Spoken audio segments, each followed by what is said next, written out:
북한에서 목숨을 걸고 전해진 충격적인 진실을 공개합니다. 여러분의 구독과 좋아요가 침묵 속에 갇힌 수많은 우리 동포들에게 희망이 될 수 있습니다. 그날은 평소와 다를 바 없는 밤이었습니다. 김정은이 갑자기 호출했을 때까지는요. 나는 손을 떨며 주사기를 들었다. 9년간 북한 최고위층의 건강을 책임지며 보아온 끔찍한 일들 중에서도 이날 밤의 기억은 내 영혼에 지울 수 없는 상처를 남겼다. 더 강한 약을 넣어. 약효가 빨리 오게. 김정은의 광기 어린 눈빛과 비명이 귓가에 맴돈다. 그의 앞에 쓰러진 기쁨조 여성은 이미 맥박이 위험할 정도로 느려지고 있었다. 의사로서 난 이미 한계선을 넘어섰다는 것을 알았지만 거부할 수 없었다. 그 순간 깨달았다. 내가 더 이상 이 지옥에 남아있을 수 없다는 것을. 평양의대를 수석으로 졸업하고 최고 엘리트 의사로 선발되었을 때 나는 그것이 영광이라 생각했다. 하지만 김정은과 그의 측근들, 그리고 기쁨조로 불리는 여성들의 비밀스러운 세계에 발을 들인 순간부터 내 삶은 악몽으로 변했다. 내가 3년 전 목숨을 걸고 탈북을 결심하게 된 그 충격적인 진실. 9년간 김정은의 곁에서 목격한 기괴하고 추악한 현실을 더 이상 숨길 수 없다. 이제 처음으로 그 모든 것을 밝히려 한다. 저는 평양의대를 수석으로 졸업하고 9년간 북한 최고위층의 건강을 책임졌던 의사입니다. 특히 김정은과 그의 측근들, 그리고 소위 기쁨조로 불리는 여성들의 건강관리를 전담했던 책임의사였습니다. 3년 전 더 이상 양심의 가책을 견딜 수 없어 목숨을 걸고 탈북을 결심했고 현재는 대한민국에서 새로운 삶을 살고 있습니다. 지금도 그때의 기억을 떠올리면 온몸이 떨립니다. 매일 밤 악몽에 시달리고 때로는 갑자기 땀이 흘러내리며 숨이 막힐 때가 있습니다. 9년이라는 시간 동안 제가 목격한 것들은 일반 북한 주민들은 물론 대부분의 고위층조차 상상하지 못할 끔찍한 현실이었습니다. 평양의대 재학 시절 저는 늘 최고의 성적을 유지했고 교수님들의 신임도 두터웠습니다. 북한의 의료 시스템을 개선하고 인민의 건강을 책임지는 의사가 되겠다는 순수한 꿈이 있었습니다. 하지만 그 꿈은 제가 특별히 선발되어 최고 위층 담당 의료진이 되면서 산산조각 났습니다. 처음에는 영광으로 생각했습니다. 최고의 의료시설과 장비를 사용할 수 있었고 의사로서 최고의 대우를 받았으니까요. 하지만 점차 실체를 알게 되면서 제가 지켜야 할 의료인의 양심과 현실 사이에서 깊은 고뇌에 빠져들었습니다. 특히 기쁨조 담당 의사가 되고 나서부터는 매일 밤 잠들기가 두려웠습니다. 언제 호출될지 모르는 긴장감, 그리고 자행되는 비인간적인 행위들을 방관해야 하는 무력감이 저를 괴롭혔습니다.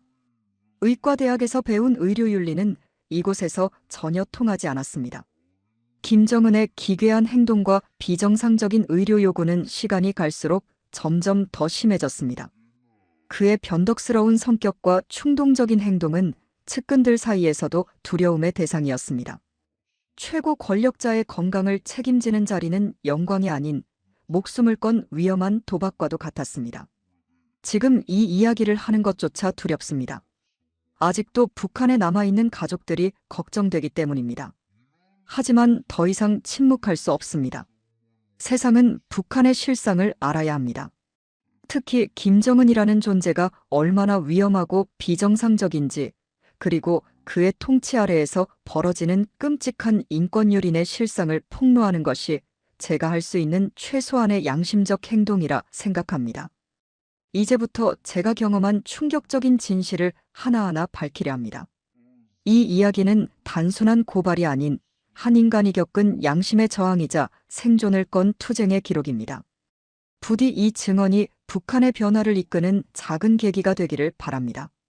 평양의대 시절은 제 인생에서 가장 열정적이고 순수했던 시기였습니다.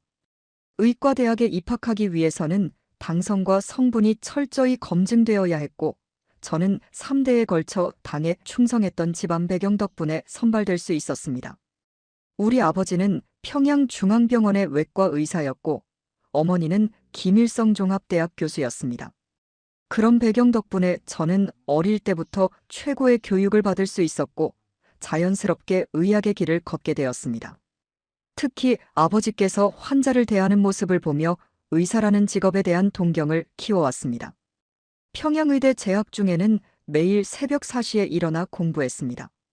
의학 서적은 물론 당 이론과 수령님 교시도 철저히 학습했죠. 시험에서는 항상 전교 1등을 놓치지 않았고 교수님들은 저를 북한 의학계의 미래라고 칭찬하셨습니다. 특히 기억에 남는 건 3학년 때였습니다.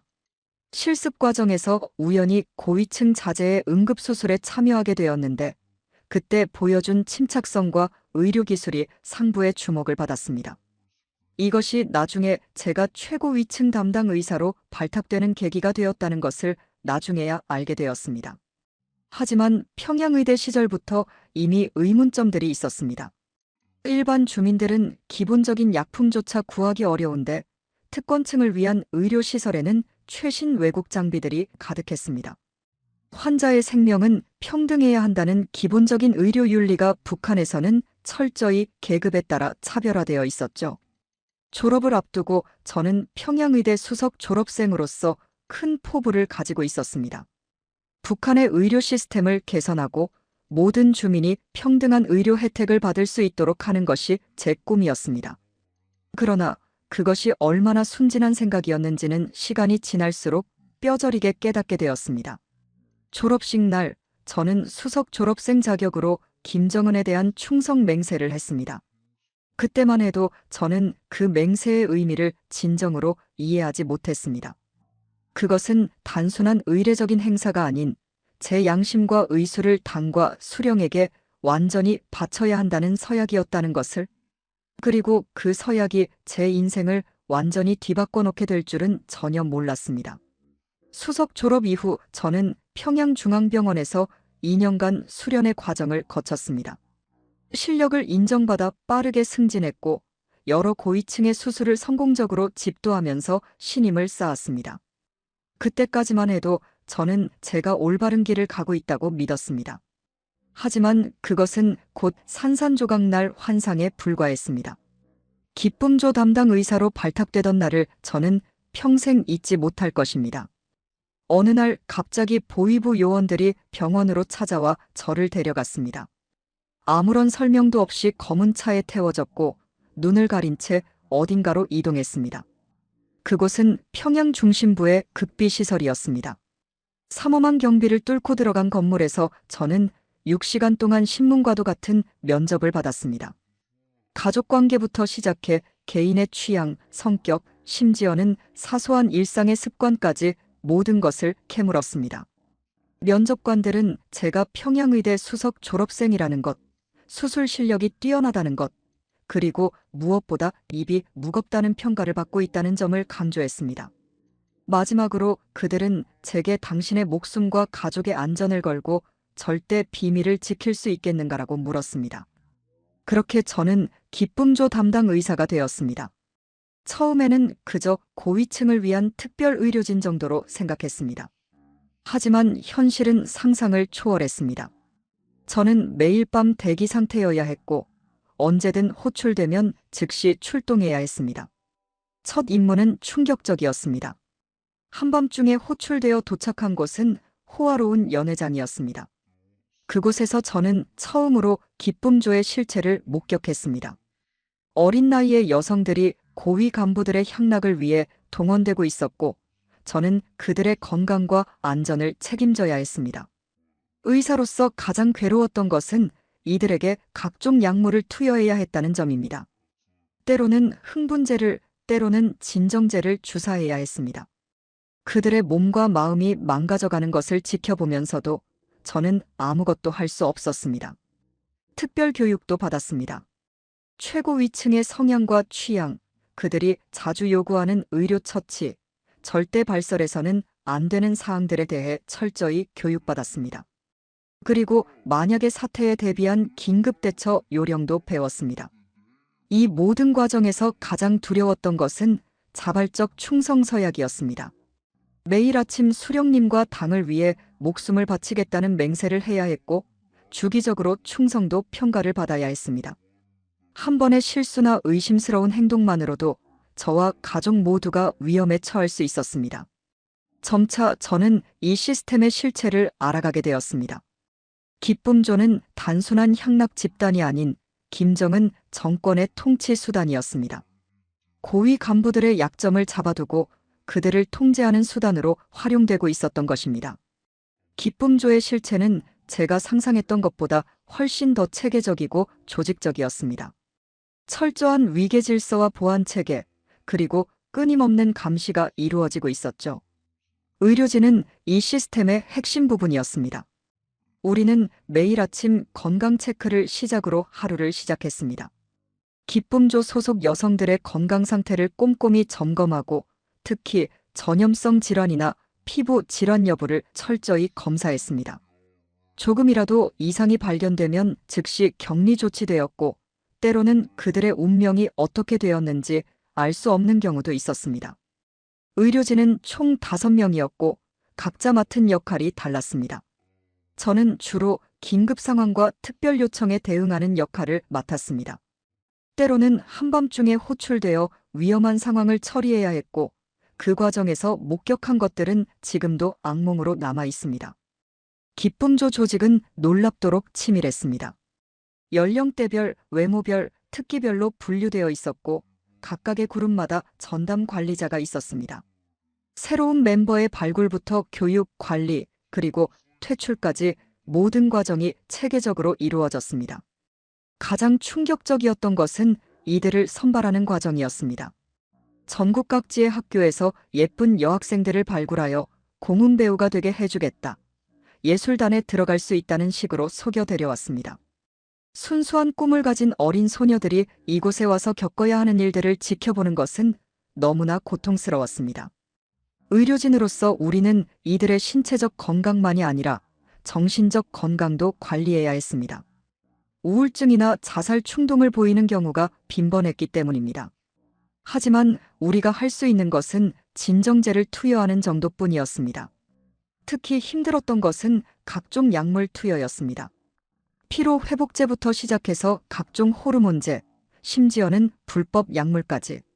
이런 약물들이 그들의 건강에 미치는 영향을 알면서도 거부할 수 없었습니다.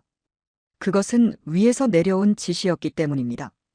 매주 화요일마다 진행되는 의료진 회의는 또 다른 고통이었습니다.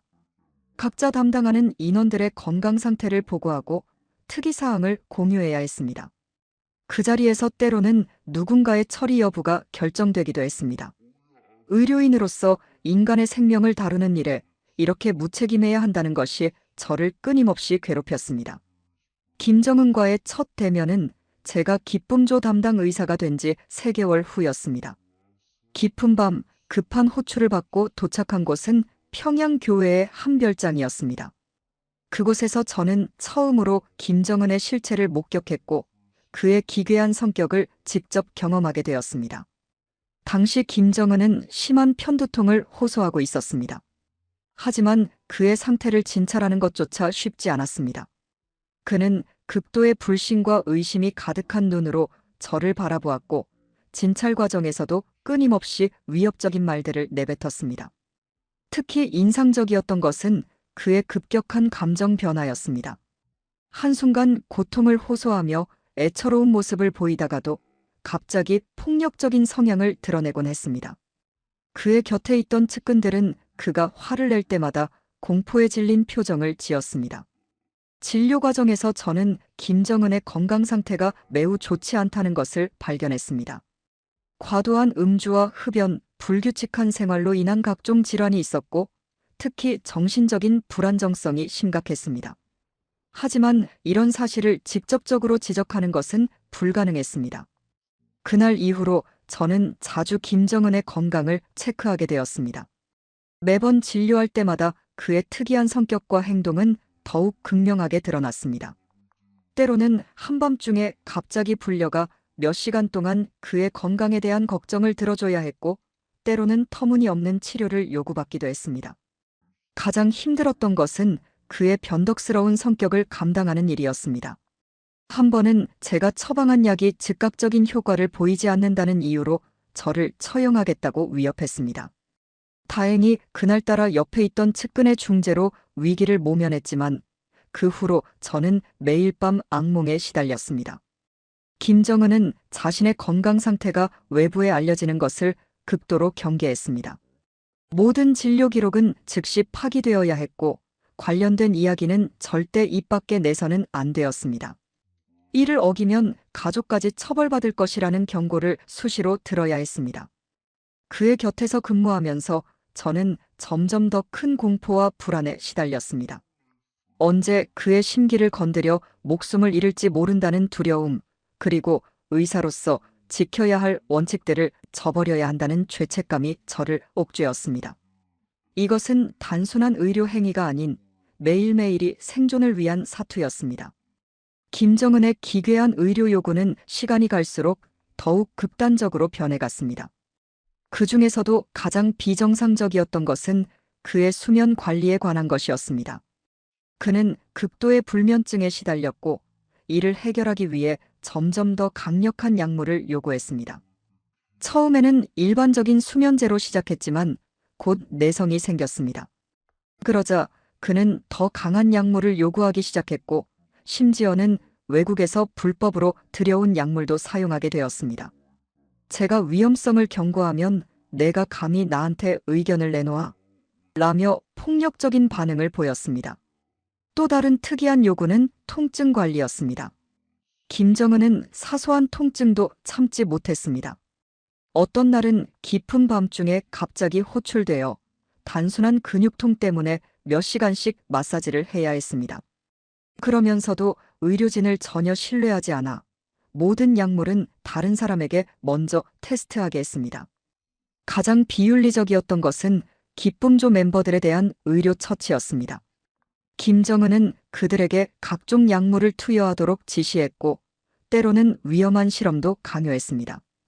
의료인으로서 이런 행위들은 절대 해서는 안 되는 일이었지만 거부할 수 있는 방법이 없었습니다. 식습관 역시 매우 불규칙했습니다. 하루 종일 아무것도 먹지 않다가 갑자기 엄청난 양의 음식을 요구하곤 했습니다. 그러고 나서 소화가 안 된다며 의료진을 질책하는 일이 빈번했죠. 이런 생활 패턴은 그의 건강을 급속도로 악화시켰지만 누구도 이를 지적하지 못했습니다. 특히 충격적이었던 것은 그의 분노 조절 장애였습니다. 사소한 일에도 극도로 화를 내며 물건을 던지거나 사람을 때렸습니다. 이런 상황이 발생하면 우리는 즉시 진정제를 투여해야 했습니다. 하지만 이 역시 매우 위험한 일이었습니다. 약효가 과하면 그의 분노를 살 수 있었고 약하면 또 다른 폭력이 이어졌기 때문입니다. 김정은은 자신의 외모에도 극도로 민감했습니다. 체중 증가를 막기 위해 위험한 다이어트 약을 요구했고 피부 관리를 위해 검증되지 않은 약물도 사용했습니다. 이 과정에서 심각한 부작용이 발생해도 그는 자신의 잘못을 인정하지 않고 의료진을 탓했습니다. 이러한 상황들은 제게 극심한 스트레스를 주었습니다. 매일 밤 호출될까 두려워 잠들지 못했고 진료 중에는 그의 기분을 살피느라 진짜 의료행위에 집중할 수 없었습니다. 의사로서의 양심은 이미 마비된 지 오래였고 살아남기 위해 그의 비정상적인 요구를 들어줄 수밖에 없었습니다. 권력 최상부에서 벌어지는 실상은 일반 북한 주민들은 물론 대다수의 고위층조차 상상하지 못할 정도로 타락했습니다. 제가 목격한 사치와 향락의 수준은 차마 입에 담기 힘들 정도입니다. 매주 목요일마다 열리는 특별 연회는 그야말로 도덕적 금기가 사라진 현장이었습니다. 최고급 술과 음식이 끊임없이 제공되었고 외국에서 밀반입된 마약류가 공공연히 사용되었습니다. 의료진인 우리는 이러한 환락 속에서 발생할 수 있는 의료사고에 대비해 항상 대기해야 했습니다. 특히 충격적이었던 것은 권력자들의 이중적인 모습이었습니다. 낮에는 주체사상과 혁명정신을 외치다가 밤이 되면 완전히 다른 사람으로 변했습니다. 그들은 자신들만의 세계에서 마치 신처럼 군림하며 어떠한 도덕적 제약도 받지 않았습니다. 한 번은 한 고위 간부가 과다 투약으로 위험한 상황에 처한 적이 있었습니다. 응급처치를 하는 동안 그는 계속해서 이 사실이 새어나가면 너희 가족들은 모두 죽을 줄 알아라라고 협박했습니다. 이런 일들이 반복되면서 저는 점점 더 큰 정신적 고통을 겪었습니다. 권력층의 자녀들은 더욱 심각했습니다. 그들은 어릴 때부터 특권의식에 물들어 인간의 생명조차 장난처럼 여겼습니다. 의료진을 마치 자신들의 노예처럼 부리며 터무니없는 요구를 했습니다. 부패는 의료 시스템 내에서도 만연했습니다. 최고급 의료 장비와 약품은 모두 권력자들을 위해 독점되었고 일반 주민들은 기본적인 치료조차 받지 못했습니다. 이러한 현실을 매일 목격하면서 저는 점점 더 깊은 죄책감에 시달렸습니다. 가장 비극적인 것은 이러한 실상이 철저히 은폐된다는 점이었습니다. 외부에는 검소하고 도덕적인 지도자상이 선전되지만 실제 모습은 정반대였습니다. 이런 이중성을 알면서도 침묵해야 하는 것이 가장 큰 고통이었습니다. 때로는 권력자들 사이의 암투도 목격했습니다. 서로를 감시하고 고발하는 일이 일상적으로 벌어졌고 그 과정에서 의료진은 종종 위험한 상황에 처했습니다. 누군가의 비밀을 알고 있다는 것 자체가 생명의 위협이 되었기 때문입니다. 이러한 경험들은 제 양심을 끊임없이 시험했습니다. 의사로서, 인간으로서 도저히 용납할 수 없는 일들이 매일같이 벌어졌지만 저는 그저 침묵하고 복종할 수밖에 없었습니다. 그러나 이런 날들이 쌓이면서 저는 점점 더 탈북을 결심하게 되었습니다. 시간이 흐를수록 저는 깊은 회의감에 빠져들었습니다. 처음에는 이런 것이 권력의 속성이겠지라고 자위하며 넘어갔지만 점점 더 양심의 가책이 커져갔습니다. 특히 의사로서의 기본 윤리와 현실 사이의 괴리는 저를 끊임없이 괴롭혔습니다. 매일 밤 잠자리에 들 때마다 그날 있었던 일들이 머릿속을 맴돌았습니다. 기쁨조 소속 여성들의 고통스러운 표정, 권력자들의 비정상적인 행태, 그리고 제가 투여해야 했던 수많은 불법 약물들. 이런 생각들은 제 정신건강을 서서히 갉아먹었습니다. 특히 힘들었던 것은 동료 의사들의 변화를 지켜보는 일이었습니다. 처음에는 모두가 저처럼 고민하고 갈등했지만 시간이 지날수록 무감각해져 갔습니다. 어떤 이들은 오히려 이런 상황을 이용해 더 높은 지위와 특권을 얻으려 했습니다. 한 번은 제 동료가 과다 투약으로 사망한 기쁨조 멤버의 사인을 조작하라는 지시를 받았을 때 저는 처음으로 강하게 거부 의사를 표현했습니다. 그날 밤 심각한 경고를 받았고 가족들에 대한 은밀한 감시가 시작되었다는 것을 나중에 알게 되었습니다. 점차 저는 체제의 실체를 더욱 선명하게 보게 되었습니다. 겉으로는 주민들의 건강을 위한다고 하지만 실제로는 극소수 권력자들의 쾌락과 건강만이 중요했습니다. 의료 시스템은 철저히 그들을 위해 봉사하는 도구에 불과했습니다. 밤마다 찾아오는 악몽은 점점 더 선명해졌습니다. 때로는 제가 투여한 약물로 고통받는 사람들이 꿈에 나타났고, 때로는 김정은의 광기 어린 눈빛이 저를 쫓아다녔습니다. 수면제의 도움 없이는 잠들 수 없는 날들이 늘어갔습니다. 더욱 고통스러웠던 것은 이런 현실을 누구와도 공유할 수 없다는 점이었습니다. 가족들에게조차 말할 수 없었고 동료들과도 진심 어린 대화를 나눌 수 없었습니다. 모든 대화는 도청될 수 있었고 사소한 말 한마디가 목숨을 앗아갈 수 있었기 때문입니다. 그러던 어느 날 저는 우연히 한 외국 영화를 보게 되었습니다. 그곳에서 그려진 의사들의 모습, 환자를 위해 헌신하는 진정한 의료인의 모습은 저에게 큰 충격을 주었습니다. 그제서야 저는 제가 얼마나 타락한 시스템의 일부가 되어 있는지 깨달았습니다. 이런 내적 갈등이 극에 달했을 때 저는 마침내 큰 결심을 하게 되었습니다. 더 이상 이런 시스템의 일부로 남아있을 수 없다는 것, 그리고 이 사실을 세상에 알려야 한다는 사명감이 생겼습니다. 물론 그것이 얼마나 위험한 선택인지 잘 알고 있었지만 이미 돌이킬 수 없는 지점을 지난 것 같았습니다. 제 인생의 전환점이 된 사건은 2020년 늦가을에 일어났습니다. 그날은 평소와 다름없는 특별 연회가 열리던 날이었습니다. 하지만 그날 밤 일어난 일은 제가 더 이상 이 체제 속에서 살 수 없다는 결심을 하게 만들었습니다. 그날 김정은은 평소보다 더 많은 약물을 요구했습니다. 저는 위험성을 경고했지만 묵살당했고 결국 그의 건강이 위험한 상황까지 갔습니다. 응급처치 과정에서 그는 극도의 폭력성을 보였고 주변의 기쁨조 멤버들에게 말로 표현할 수 없는 가혹한 행위를 했습니다. 그중 한 여성이 제 앞에서 목숨을 잃었습니다. 심장마비였습니다. 과도한 약물 투여와 육체적, 정신적 스트레스가 원인이었죠. 하지만 김정은은 그저 웃으며 시체는 깨끗이 처리하라는 말만 남기고 자리를 떴습니다. 그 순간 저는 깊은 충격에 빠졌습니다. 더욱 충격적이었던 것은 다음 날이었습니다. 마치 아무 일도 없었다는 듯이 일상이 계속되었고 오히려 그 일을 목격한 사람들은 하나둘 사라져갔습니다. 그들이 어떻게 되었는지는 굳이 말하지 않아도 아실 것입니다. 이 사건 이후 저는 불면증이 더욱 심해졌습니다. 죽어간 그 여성의 얼굴이 계속 눈앞에 아른거렸고 그날의 악몽이 매일 밤 저를 찾아왔습니다. 의사로서, 인간으로서 제가 저지른 죄를 더 이상 감당할 수 없었습니다. 그러던 중 우연한 기회가 찾아왔습니다. 한 고위 간부의 비공식 진료차 신의주에 가게 된 것입니다. 그곳에서 저는 탈북 브로커와 접촉하게 되었고 극비리에 탈북 계획을 세우기 시작했습니다. 계획을 세우는 과정은 극도로 조심스러웠습니다. 매일 24시간 감시받는 상황에서 한치의 실수도 용납될 수 없었습니다. 저는 약 6개월에 걸쳐 천천히, 그러나 철저하게 준비했습니다. 가장 큰 고민은 가족이었습니다. 제가 탈북하면 그들은 모두 정치범 수용소로 끌려갈 것이 뻔했습니다. 하지만 더 이상 이 죄악의 굴레 속에서 살 수는 없었습니다. 결국 저는 가족들에게 아무런 말도 하지 못한 채 탈북을 결심했습니다.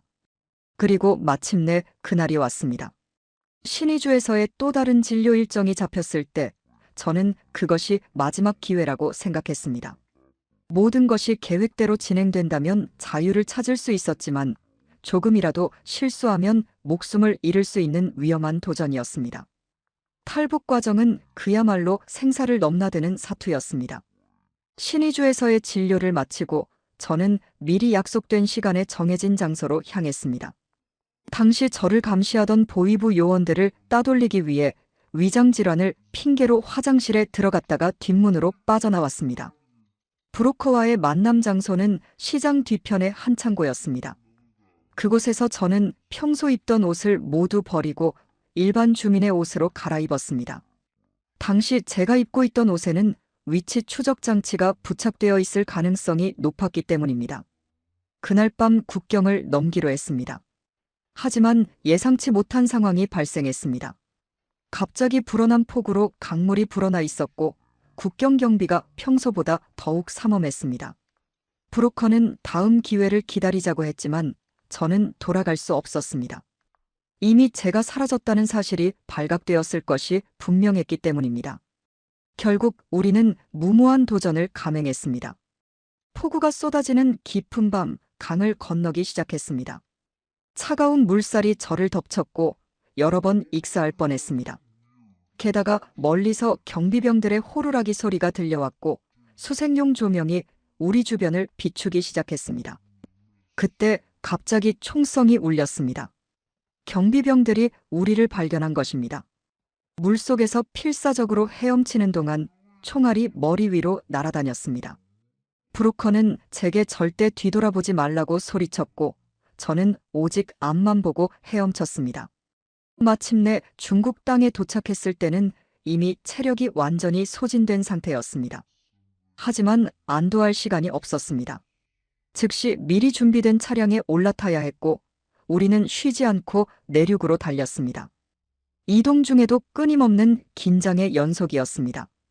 중국 공안에게 발각될 경우 북한으로 강제 송환될 것이 뻔했기 때문입니다. 차량을 수시로 바꿔가며 때로는 걸어서 때로는 화물차 짐칸에 숨어서 이동했습니다. 특히 힘들었던 것은 사이컬라지컬한 고통이었습니다. 북한에 남겨진 가족들의 얼굴이 계속 떠올랐고 그들이 겪어야 할 고통을 생각하면 가슴이 찢어지는 것 같았습니다. 하지만 이미 돌이킬 수 없는 강을 건넌 후였습니다. 3일간의 긴박한 도주 끝에 마침내 한국 영사관에 도착했을 때 저는 그저 펑펑 울기만 했습니다. 자유를 찾았다는 기쁨보다는 이제야 진정한 인간으로서 살 수 있다는 안도감이 밀려왔습니다. 한국에 도착한 첫날은 마치 꿈만 같았습니다. 하늘은 같은 하늘인데 숨쉬는 공기마저 달랐습니다. 하나원에서의 교육이 시작되었고 저는 새로운 삶을 준비하게 되었습니다. 하지만 적응 과정은 결코 쉽지 않았습니다. 특히 힘들었던 것은 심리적인 트라우마였습니다. 밤마다 꿈에서 북한에서의 기억들이 되살아났고 때로는 누군가가 저를 감시하고 있다는 망상에 시달리기도 했습니다. 전문의였던 제가 이번에는 환자가 되어 정신과 치료를 받아야 했습니다. 또한 제가 가진 의료 지식과 경험을 한국의 의료 시스템에서 인정받는 과정도 쉽지 않았습니다. 북한에서의 경력은 거의 인정되지 않았고 저는 다시 처음부터 시작해야 했습니다. 의사 면허를 따기 위해 밤낮 없이 공부했고 그 과정에서 좌절도 많이 겪었습니다. 하지만 더 큰 시련은 따로 있었습니다. 국정원 조사 과정에서 제가 알고 있는 모든 정보를 제공해야 했습니다. 김정은의 건강 상태, 기쁨조의 실체, 권력층의 부패상 등. 이 정보들이 공개되면서 북한은 제게 사형 선고를 내렸고 제 가족들은 정치범 수용소로 끌려갔다는 소식을 들었습니다. 그 죄책감은 아직도 저를 괴롭힙니다. 하지만 동시에 이것이 제가 해야 할 일이라는 확신도 있습니다. 북한의 실상이 세상에 알려져야만 변화의 가능성이 생길 것이기 때문입니다. 현재 저는 탈북 의료인 단체에서 활동하고 있습니다. 북한의 의료 실태를 알리고 앞으로 통일이 되었을 때를 대비해 의료 지원 계획을 세우는 일을 하고 있습니다. 또한 탈북민들의 건강 상담도 맡고 있는데 그들의 트라우마를 누구보다 잘 이해할 수 있기 때문입니다.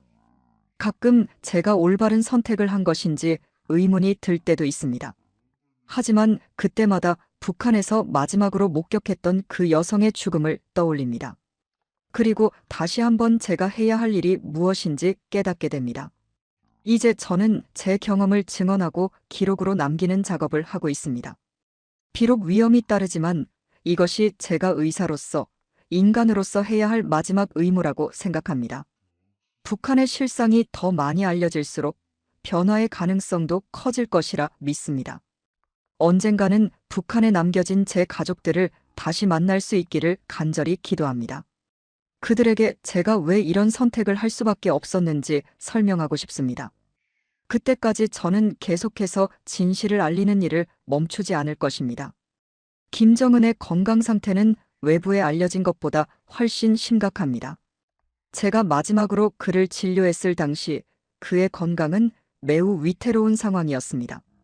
과도한 비만과 잘못된 생활 습관으로 인한 각종 성인병이 심각한 수준이었고 특히 심혈관계 질환이 매우 우려스러웠습니다. 가장 큰 문제는 그의 정신 건강 상태입니다. 극도의 편집증과 분노 조절 장애를 보였고 이를 조절하기 위해 다량의 향정신성 의약품을 복용하고 있었습니다. 이러한 약물 의존도는 시간이 갈수록 심화되었고 때로는 환각 증세를 보이기도 했습니다. 특히 충격적이었던 것은 그의 수면 장애였습니다. 극심한 불면증에 시달렸고 이를 해결하기 위해 점점 더 강력한 수면제를 요구했습니다. 때로는 하루에 일반인 용량의 5배가 넘는 수면제를 복용하기도 했습니다. 이는 그의 간 기능에 심각한 손상을 주고 있었습니다. 김정은의 식습관도 매우 불규칙했습니다. 때로는 하루 종일 아무것도 먹지 않다가 갑자기 엄청난 양의 음식을 섭취했습니다. 특히 서양식 고칼로리 음식을 선호했고 과도한 음주 습관도 있었습니다. 이로 인해 당뇨병과 고혈압이 계속해서 악화되고 있었습니다. 운동은 거의 하지 않았습니다. 걷는 것조차 힘들어했고 계단을 오르내리는 것도 버거워했습니다.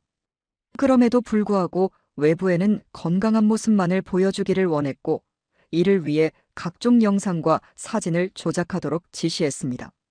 특히 우려스러웠던 것은 그의 갑작스러운 기절 증세였습니다.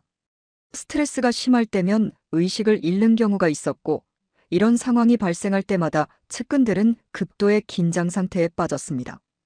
이러한 발작은 점점 더 빈번해지고 있었습니다. 의료진들은 그의 건강 상태를 개선하기 위해 여러 차례 조언을 시도했지만 그때마다 격분하며 거부했습니다. 오히려 자신의 건강 상태를 지적하는 의료진들을 반동분자로 몰아처벌하기도 했습니다. 현재 그의 건강 상태는 시한폭탄과도 같습니다. 언제든 심각한 건강 이상이 발생할 수 있는 상황이지만 그는 이를 완전히 무시하고 있습니다. 오히려 자신의 약점이 드러날 것을 두려워해 정기적인 검진조차 거부하고 있습니다. 이러한 사실들이 북한 내부에서는 철저히 기밀로 취급됩니다. 김정은의 건강 이상을 암시하는 어떠한 언급도 용납되지 않으며 이는 곧 목숨과 직결되는 문제입니다. 하지만 언젠가는 이 진실이 드러날 것이고 그때가 되면 북한은 큰 혼란에 빠질 것입니다. 기쁨조의 실체는 단순한 향락 집단이 아닌 철저히 조직화된 인권 유린의 현장이었습니다. 제가 9년간 목격한 실상은 상상을 초월하는 것이었고 지금도 그 기억을 떠올리면 온몸이 떨립니다. 기쁨조는 크게 3개의 등급으로 나뉘어 있었습니다. 최상위 그룹은 김정은을 직접 수행하는 인원들이었고 중간 그룹은 고위 간부들을 위한 그룹, 마지막으로 하위 그룹은 외국 귀빈이나 협상 대상자들을 위한 그룹이었습니다. 선발 과정은 매우 잔인했습니다. 전국의 중학교에서 예쁜 여학생들을 물색하여 공은 배우가 되게 해주겠다는 거짓 약속으로 데려왔습니다. 신체 검사는 매우 엄격했고 가족의 성분까지 꼼꼼히 조사했습니다. 한번 선발되면 가족과의 연락도 완전히 차단되었습니다. 교육 과정은 충격적이었습니다. 각종 무용과 노래는 기본이었고 외국어와 예절 교육도 받았습니다.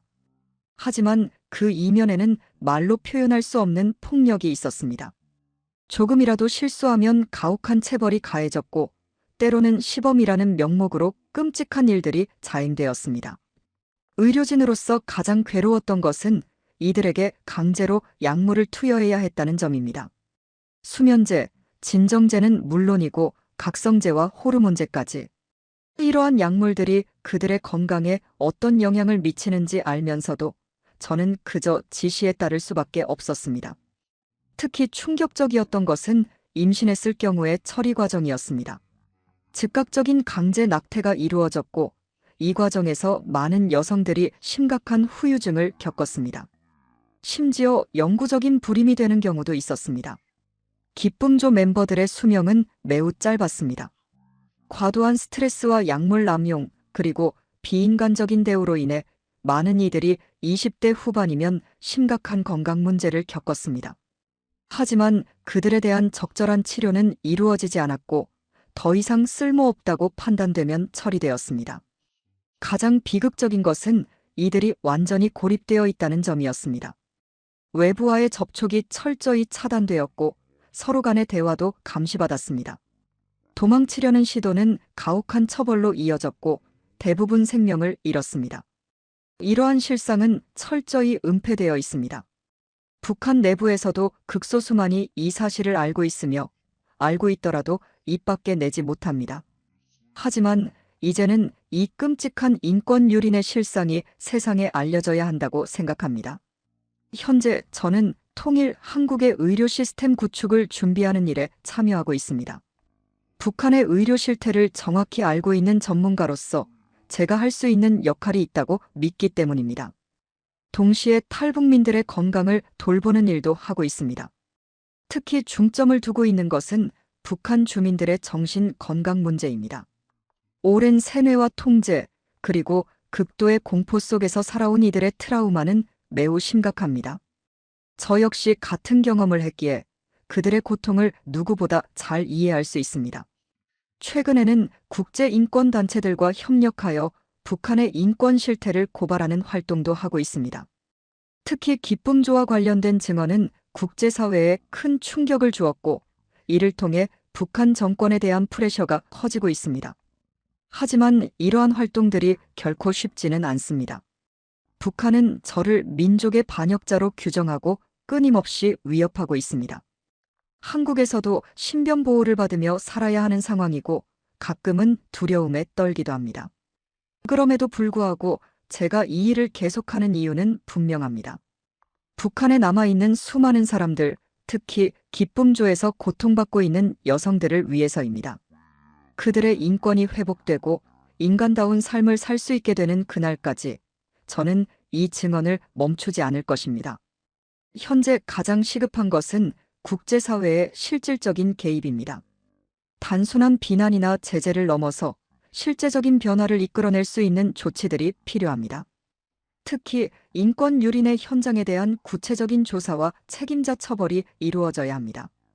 동시에 북한 주민들의 의식 변화도 중요합니다. 외부 정보가 꾸준히 유입되면서 이미 많은 주민들이 체제의 실상을 알아가고 있습니다. 이러한 변화가 계속된다면 언젠가는 내부로부터의 변화도 가능할 것이라 믿습니다. 물론 이 모든 과정이 쉽지는 않을 것입니다. 하지만 저는 희망을 잃지 않으려 합니다. 제가 겪은 고통과 트라우마를 다음 세대는 겪지 않기를 바라는 마음으로 오늘도 이 일을 계속하고 있습니다.